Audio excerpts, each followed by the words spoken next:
entrer dans ce jeu-là, c'est l'idée innovante. Alors, l'idée innovante, parmi ceux qui nous connaissent et ceux qui ne nous connaissent pas, on ne cherche pas le prix Nobel pour l'instant. Je dis pour l'instant, peut-être un autre jour, on parlera de prix Nobel. Ne cherchez pas la complication de l'idée innovante.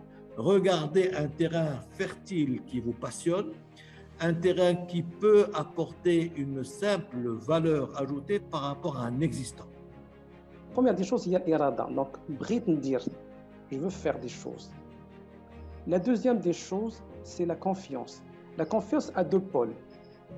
Le premier, c'est la confiance en Dieu, parce que je vais réussir. Il va m'aider. Et en deuxième des choses, c'est la confiance en moi, à travers mes compétences. J'ai des choses, j'ai des compétences, j'ai des atouts, je peux les utiliser. L'entrepreneuriat est un jeu parmi les jeux qu'on peut proposer à nos jeunes pour ne pas se contenter uniquement de leur formation académique, qui est très importante. Je suis universitaire et on leur sert des formations de pointe.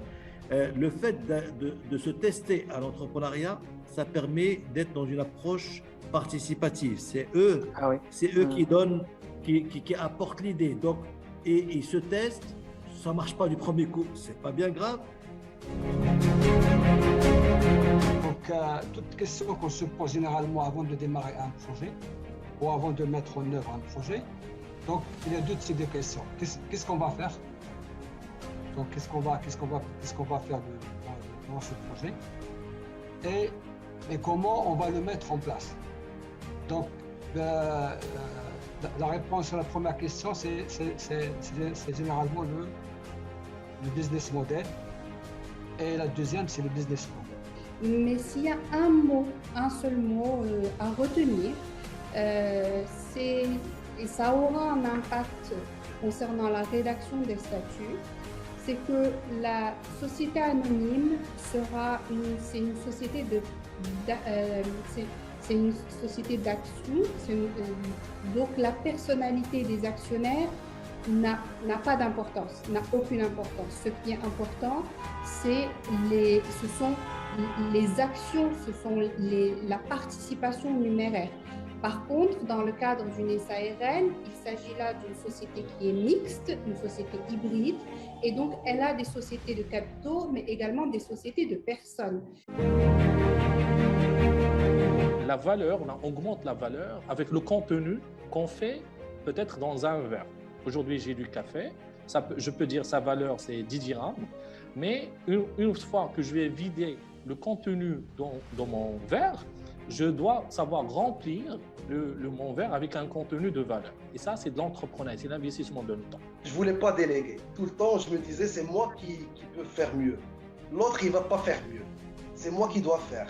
Je dois être sûr du résultat. Si je ne le fais pas, si je ne creuse pas avec mes mains, je dis que c'est l'autre qui a échoué. Mais non, je dois le faire moi.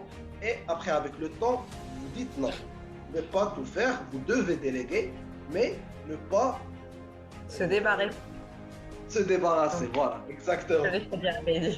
Une phrase qui dit qu'on pense toujours que l'herbe elle est plus verte ailleurs. Et ça, c'est partout pareil. Quand vous êtes dans un projet, vous avez l'impression qu'en faisant autre chose, vous allez vous sentir mieux. Vous êtes dans un travail, vous avez l'impression qu'en allant dans une autre entreprise, vous allez vous sentir mieux. Quand vous êtes dans des études, vous avez l'impression qu'en allant dans un autre domaine, vous allez vous sentir mieux. Et quand vous êtes dans un pays, vous avez toujours l'impression qu'ailleurs, c'est le paradis. Le paradis n'est pas sur terre. Donc ça, c'est déjà une chose, c'est très clair. Ni en Belgique, ni en France, ni au Maroc d'ailleurs. Donc je pense qu'il y a des enjeux partout. De toute la team d'organisation de la e-conférence sur le mindset d'un entrepreneur, nous tenons à exprimer nos vifs remerciements à tous les intervenants, le comité d'organisation, ainsi qu'aux participants ayant contribué à sa réussite.